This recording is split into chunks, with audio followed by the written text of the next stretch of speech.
चलिए दोस्तों, आज इतिहास के दूसरे पार्ट के बारे में बताएंगे। आज कल जो बात किए थे इतिहास पार्ट 1 का, उसमें से इतिहास का कैसे सृजन हुआ था।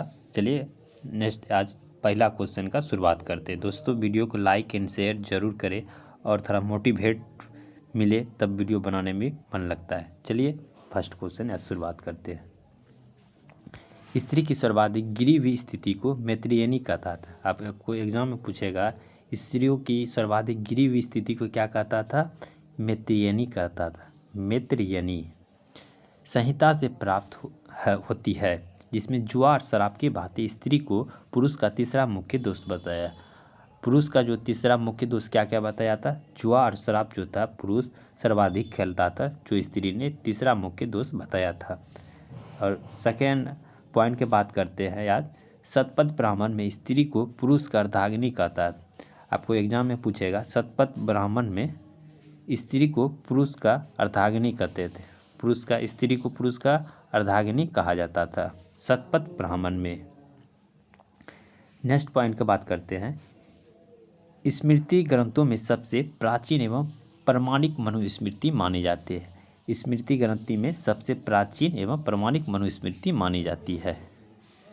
यह शुंग काल का मानक ग्रंथ। यह किस काल का था? शुंग काल का था, जो मानक ग्रंथ होता था। नारद स्मृति गुप्त युग के विषय में जानकारी प्रदान करता है। नारद स्मृति जो है, नारद स्मृति यह गुप्त युग के विषय में जानकारी प्राप्त होती है।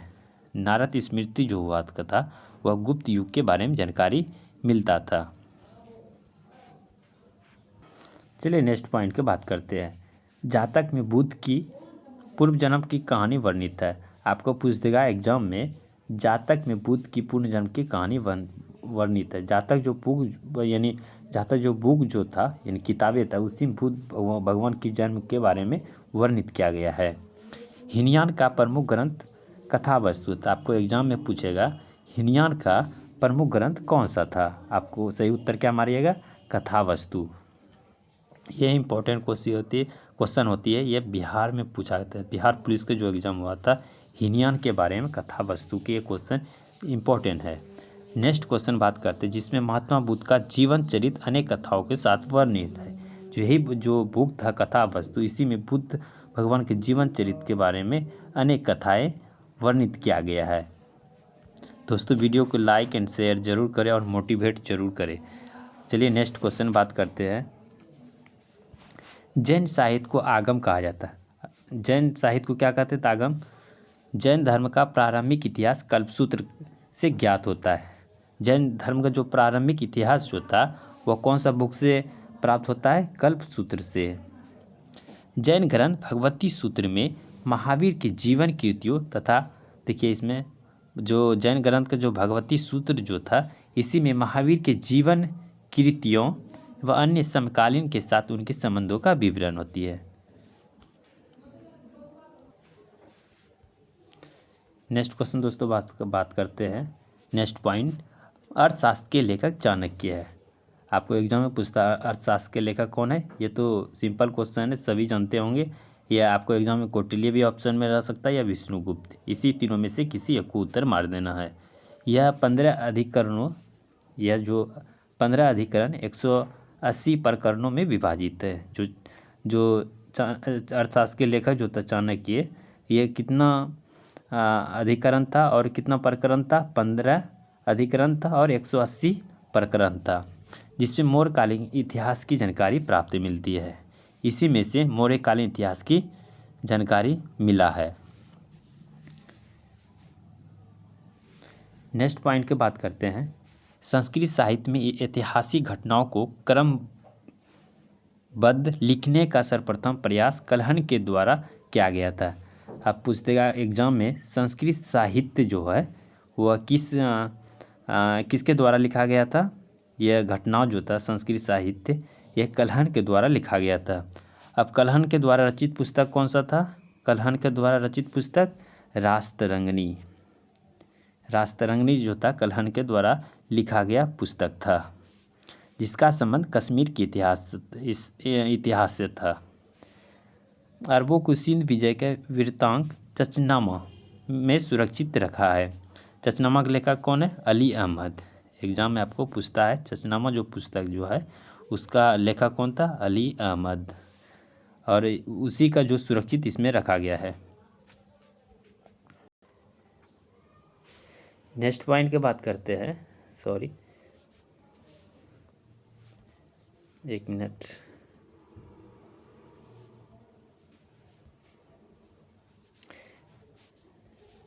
नेक्स्ट पॉइंट की बात करते हैं। अष्टाध्यायी जो पुस्तक जो संस्कृत भाषा के व्याकरण की प्रथम पुस्तक थी। संस्कृत व्याकरण के प्रथम पुस्तक कौन था? अष्टाध्यायी। इसका लेखक कौन था? पाणिनि।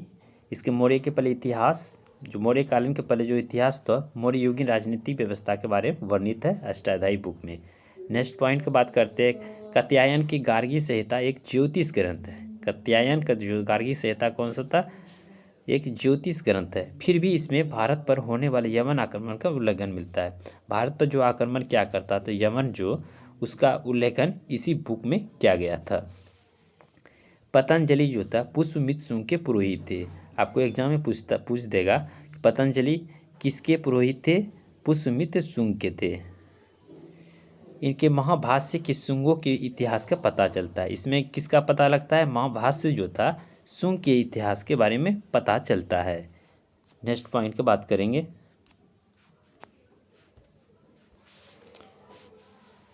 नेक्स्ट पॉइंट की बात करेंगे दोस्तों, वीडियो को लाइक एंड शेयर जरूर करें। नेक्स्ट पॉइंट, विदेशियों यात्रियों से मिलने वाले प्रमुख जानकारी। विदेशी जो यात्री आया था उसके द्वारा जानकारी क्या क्या सब मिलता है। पहला जो पॉइंट है, यूनानी रोमन लेखक। यूनानी रोमन लेखक के बारे में टेसियस। देखिए टेसियस, यह ईरान का राजवेद था। यह कहाँ का था राजवेद? टेसियस कहाँ का था? ईरान का था राजवेद। भारत के संबंध में इसका विवरण आश्चर्यजनक कहानियों से परिपूर्ण होने के कारण अविश्वसनीय रहा था। आपको पूछ देगा टेसियस जो था कहाँ का राजवेद था? आपको सही उत्तर क्या मारना? ईरान। हेरोडोटस, दूसरा पॉइंट जो है हेरोडोटस के बारे में, इसे इतिहास का पिता कहा जाता है। हेरोडोटस को इतिहास का क्या कहते हैं? पिता कहते हैं। इतिहास का पिता कौन है? हेरोडोटस। इसमें अपनी पुस्तक हिस्टोरिया, देखिए आप हेरोडोटस के इतिहास के पिता कहते हैं। जो इसका जो पुस्तक जो होता है हिस्टोरिया में 5वीं शताब्दी ईसा पूर्व के भारत फारस यानी ईरान के संबंध का वर्णन किया गया है। जो हेरोडोटस था, हेरोडोटस जो था इतिहास के पिता, जो इसका पुस्तक जो था हिस्टोरिया, हेरोडोटस जो था हेरोडोटस का पुस्तक कौन सा था? हिस्टोरिया, जो 5वीं शताब्दी में लिखा गया था। यह भारत फारस यानी ईरान के संबंध का वर्णन करता है।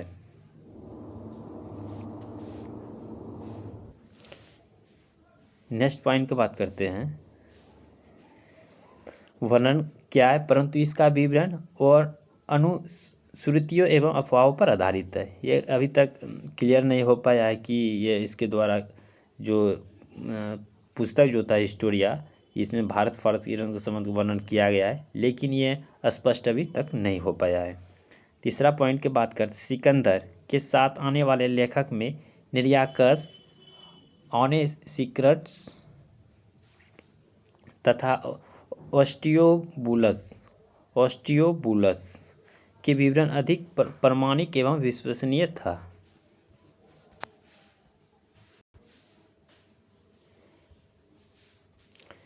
अब चौथा पॉइंट है मेगास्थनीज के बारे में। यह सेल्यूकस निकेटर का राजदूत था। मेगास्थनी कहाँ का राजदूत था? मेगास्थनी कहाँ का राजदूत था? सेल्यूकस निकेटर के राजदूत था, जो चंद्रगुप्त मौर्य के दरबार में आया था।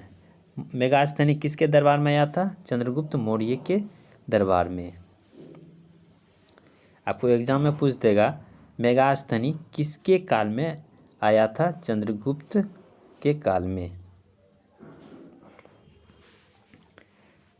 इसने अपनी पुस्तक इंडिका, देखिए मेगास्थनी की जो पुस्तक कौन था? इंडिका में मौर्य युगीन समाज एवं संस्कृति के विषय में लिखा गया है।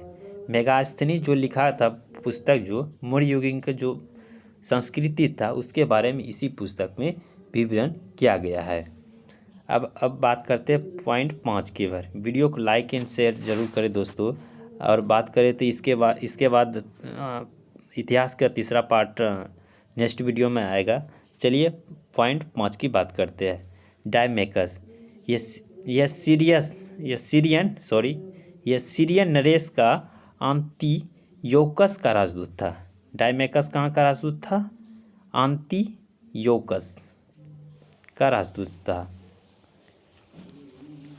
सीरियन नरेश अंतियोकस का राजदूत था, जो बिंदुसार के राज दरबार में आया था। ये किसके दरबार में आया था? बिंदुसार के। डायमेकस जो था किसके दरबार में आया था? बिंदुसार के दरबार में। इसका विवरण भी मौर्य युग में संबंधित है। इसका विवरण किस में है? मौर्य युग में संबंधित है। अब बात करते हैं पॉइंट 6। डायनोसियस यह मिस्र नरेश टॉलमी फिलेडेल्फस का राजदूत था। डायनोसियस जो था मिस्र का टॉलमी फिलेडेल्फस का राजदूत था। फिलेडेल्फस का कहाँ का राजदूत था? फिलेडेल्फस का राजदूत था, जो अशोक के राज दरबार में आया था। डायनोसियस जो था यह था मिस्र नरेश टॉलमी फिलेडेल्फस का राजदूत था, जो अशोक के राज दरबार में आया था। कोई एग्जाम पूछता है किसके दरबार में आया था? अशोक के राज के दरबार में।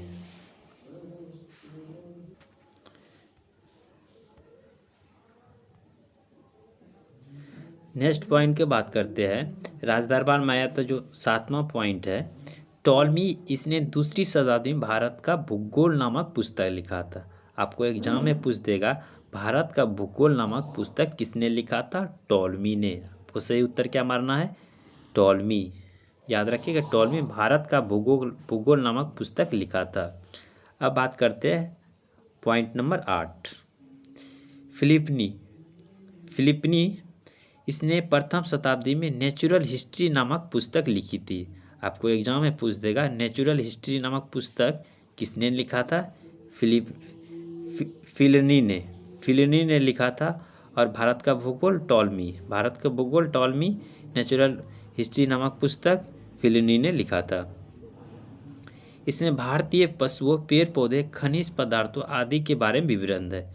जो नेचुरल हिस्ट्री पुस्तक जो था इसमें क्या चीज़ का विवरण है? भारतीय पशु, पेड़ पौधा, खनिज आदि के बारे में विवरण है।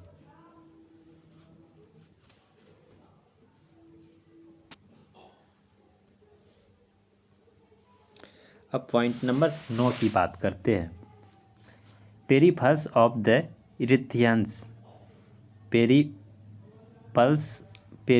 Of the Erythraean sea. इस पुस्तक के लेखक के बारे में जानकारी नहीं है। ये पुस्तक जो है इसके बारे में कोई जानकारी अभी तक नहीं। यह लेखक करीब 80 ईस्वी में हिंद महासागर, देखिए आपको 80 ईस्वी में हिंद महासागर की यात्रा पर आया था। इसने उस समय के भारत के बंदरगाहों तथा व्यापारिक वस्तुओं के बारे में जानकारी दी गई है। पेरिप्लस ऑफ द इरिथियंस जो था इस पुस्तक के लेखक के बारे में जानकारी कुछ भी नहीं है। जो ये पुस्तक लिखा गया था इसके लेखक के बारे में कुछ भी जानकारी नहीं है। लेकिन फिर भी भारत के बंदरगाहों तथा व्यापारिक वस्तुओं के बारे में जानकारी मिलती है।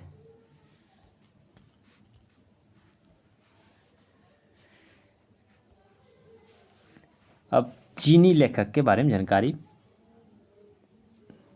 दोस्तों चीनी लेखक के बारे में जो पहला लेखक जो था फाहियान, यह चीनी यात्री जो गुप्त नरेश चंद्रगुप्त द्वितीय के दरबार में आया था। फाहियान जो लेखक जो था यह किसके काल में आया था? नरेश जो था गुप्त नरेश चंद्रगुप्त द्वितीय के दरबार में आया था। इसने अपने विवरण में मध्य प्रदेश के समाज, देखिए फाहियान जो था वो अपनी जो पुस्तक लिखा गया था तो मध्य प्रदेश के समाज एवं संस्कृति के बारे में वर्णन किया है। मध्य प्रदेश के समाज एवं संस्कृति के बारे में वर्णन किया गया। इसमें मध्य प्रदेश की जनता को सुखी एवं समृद्ध बताया। फाहियान ने मध्य प्रदेश की जनता को क्या बताया था? सुखी एवं समृद्ध। यह 14 वर्षों तक भारत में रहा था। फाहियान कितना वर्ष तक भारत में रहा था? 14 वर्ष तक। चलिए नेक्स्ट क्वेश्चन के बारे में बात करते हैं। चीनी जो जितना भी लेखक था उसके बारे में विवरण बता रहे हैं। अब दूसरा पॉइंट है इसमें,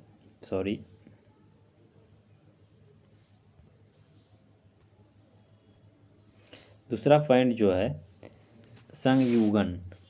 संयुगन जो लेखक जो था यह 518 ईस्वी में भारत आया था।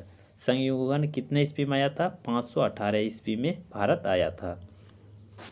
इसने अपनी 3 वर्षों की यात्रा में बौद्ध धर्म की प्राप्तियों एकत्रित की थी। इसमें जो संयुगन जो आया था 518 ईस्वी में भारत, इसने अपनी 3 वर्षों तक यात्रा किया था और इसमें बौद्ध धर्म के बारे में जानकारी प्राप्त किया था। अब नेक्स्ट पॉइंट है 3, हेनसोंग। यह हर्षवर्धन शासनकाल में भारत में आया था। हेनसोंग 629 ईस्वी में चीन से भारतवर्ष के लिए प्रस्थान किया था। चीन से कितना ईस्वी में भारत के लिए प्रस्थान किया था? 629 ईस्वी में प्रस्थान किया था। लगभग 1 वर्ष की यात्रा के बाद सर्वप्रथम वह भारतीय राज्य कपिसा पहुंचा। कहाँ पहुंच गया था? जो उस समय कपिसा था जो वहाँ पहुंच गया था यह हेनसोंग। 629 ईस्वी में भारत आया था और 1 वर्ष तक भारत का यात्रा किया था। भारत 15 वर्षों तक ठहर कर, यानी भारत में कितना वर्ष तक वो रहा? 15 वर्ष तक हेनसोंग रहा था और 645 ईस्वी में चीन लौट गया। 629 में वो आया था, इंडिया आया था हेनसोंग, और 645 में वो चीन लौट गया था। वह बिहार में नालंदा जिला स्थित नालंदा विश्वविद्यालय में अध्ययन किया था। हेनसोंग जो 15 साल तक इंडिया में रहा, तो वह 629 में भारत आया और 645 में वह इंडिया से चला गया था। और वही जो बिहार में नालंदा विश्वविद्यालय है वहीं पर उसने हेनसोंग ने अध्ययन किया था।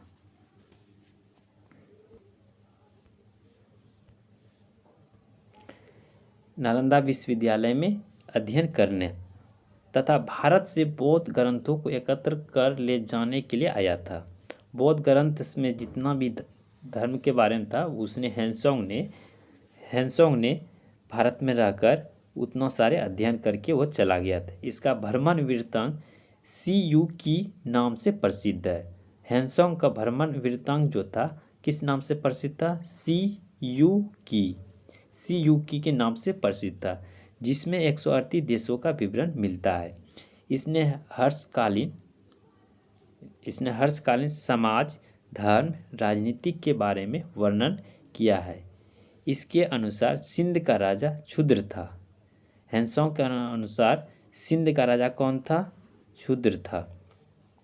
हेनसोंग ने बुद्ध प्रतिमा के साथ साथ सूर्य, शिव की प्रतिमा का भी पूजा करता था। आपको एग्जाम में पूछेगा हेनसोंग ने बुद्ध प्रतिमा के साथ और कौन कौन से देवता के पूजा करता था? सूर्य एवं शिव की पूजा करता था।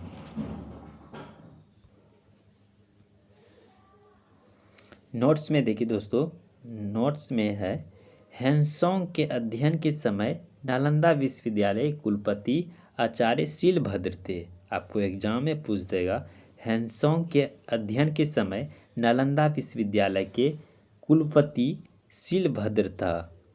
यह विश्वविद्यालय बौद्ध दर्शन के लिए प्रसिद्ध था। जो नालंदा विश्वविद्यालय था वह बौद्ध धर्म के लोकगीत दर्शन के लायक था। अब चौथा नंबर बात करते हैं इतिसंग। यह 7वीं शताब्दी के अंत में भारत आया था। इतिसंग कितवीं शताब्दी में आया था? भारत 7वीं शताब्दी में भारत आया था। इसने अपनी विवरण नालंदा विश्वविद्यालय, विक्रमशिला विश्वविद्यालय तथा अपने समय में भारत का वर्णन किया गया था। यानी इतित सिंह जो था इसी ने भारत की जितना भी विश्वविद्यालय था, नालंदा विश्वविद्यालय, विक्रम विश्वविद्यालय के बारे में भारत में वर्णन किया गया था।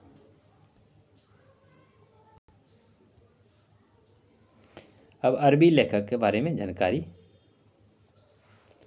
पहला नंबर है अल-बुर्नी। अरबी लेखक कौन था? अल-बुर्नी। यह महमूद गजनवी के साथ भारत आया था। अल-बुर्नी किसके साथ भारत आया था? महमूद गजनवी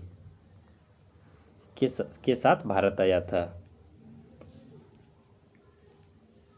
महमूद गजनी के साथ भारत आया था। अरबी में लिखी गई उसकी कृति थी। अल-बुर्नी का जो कृति लिखा गया था कौन सा भाषा में? अरबी में लिखा गया था। उसका किताब की क्या नाम था? किताब उल हिंद। किताब उल हिंद या तहकीक हिंद, ये भी एग्जाम में पूछता है। अल-बुर्नी की कृति कौन सा था? किताब उल हिंद या तहकीक हिंद। यह भारत की खोज अल-बुर्नी ने किया था। यही पुस्तक का कृति पूछा जाता है। अल-बुर्नी के द्वारा कौन सा कृति था? किताब उल हिंद या तहकीक हिंद। आज भी इतिहास के लिए एक महत्वपूर्ण स्रोत रहा है। यह एक विस्तृत ग्रंथ है जो धर्म, दर्शन, त्यौहार, खगोल विज्ञान, कीमिया, रीति रिवाज, प्रथाओं, सामाजिक जीवन, भारतौल, मापन विधियों, मूर्तिकला, कानून, मापन विज्ञान विषय आधार पर 80 अध्यायों में विभाजित है। कितना अध्यायों में विभाजित है इसका? अल-बुर्नी के लिए किताब उल हिंद लिखा गया था और तहकीक हिंद उसने 80 अध्यायों में विवरण दिया है। 80 अध्यायों में विवरण विभाजित है। इसमें राजपूतकालीन समाज, धर्म, रीति रिवाज, राजनीति आदि सुंदर प्रकाश डाला गया है। अब दूसरा नंबर पॉइंट है इब्न बतूता। इब्न बतूता, इसके द्वारा अरबी भाषा में लिखी गई, कौन सा भाषा में लिखा गया था? बतूता अरबी भाषा में लिखा गया था। उसका यात्रा वृत्तांत, जिसे रिहल्ला कहा जाता था, 14वीं शताब्दी में भारतीय उपमहाद्वीप सामाजिक सांस्कृतिक जीवन के विषय में बहुत ही प्रचुर सबसे रोचक जानकारी देता है। 1333 ईस्वी में दिल्ली पहुंचने पर इसकी विद्वता से प्रभावित होकर, यानी विद्वान जो था उससे प्रभावित होकर सुल्तान महमूद बिन तुगलक ने उसे दिल्ली का काजी या न्यायाधीश नियुक्त किया गया था।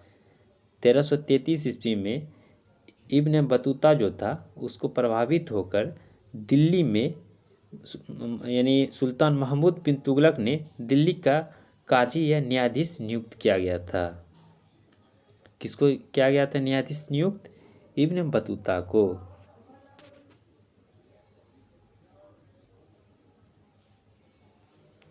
नेक्स्ट पॉइंट की बात करते हैं अन्य लेखक के बारे में।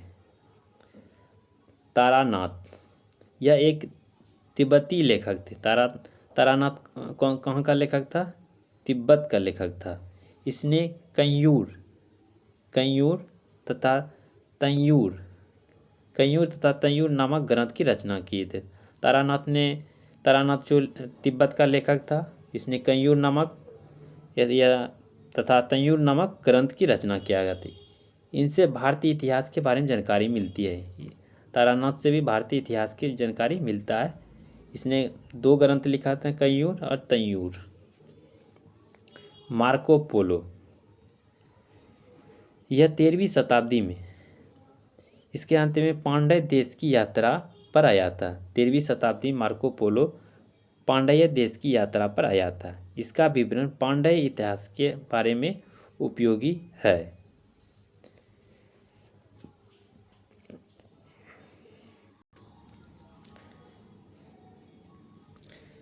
पुरातत्व संबंधी साक्ष्य से मिलने वाली जानकारी। 1400 ईसा पूर्व के अभिलेख बोगाज कोई, 1400 ईसा पूर्व के अभिलेख बोगाज कोई या एशिया माइनर, आपको एग्जाम में पूछते हैं एशिया माइनर किसको कहते हैं? बोगाज कोई को, जो 1400 ईसा पूर्व में आया था। वैदिक देवता मित्र, वरुण, इंद्र नासत्य, अश्वनी कुमार नाम मिलते हैं। ये सब जितना भी था पुरातत्व संबंधी साक्ष्य मिलने वाले कुछ जानकारी था। जो 1400 ईसा पूर्व में अभिलेख जो था बोगाज कोई, जो एशिया माइनर के नाम से जाना जाता है। वैदिक देवता कौन सा था? मित्र, वरुण, इंद्र, नासत्य या अश्वनी कुमार नाम से मिलते हैं। दोस्तों नेक्स्ट वीडियो में मिलते हैं। लाइक एंड शेयर जरूर करें। जो भी क्वेश्चन प्रॉब्लम हो आप कमेंट बॉक्स में बताएं, उसका जवाब आपको नेक्स्ट वीडियो में मिलेगा। जय हिंद, जय भारत।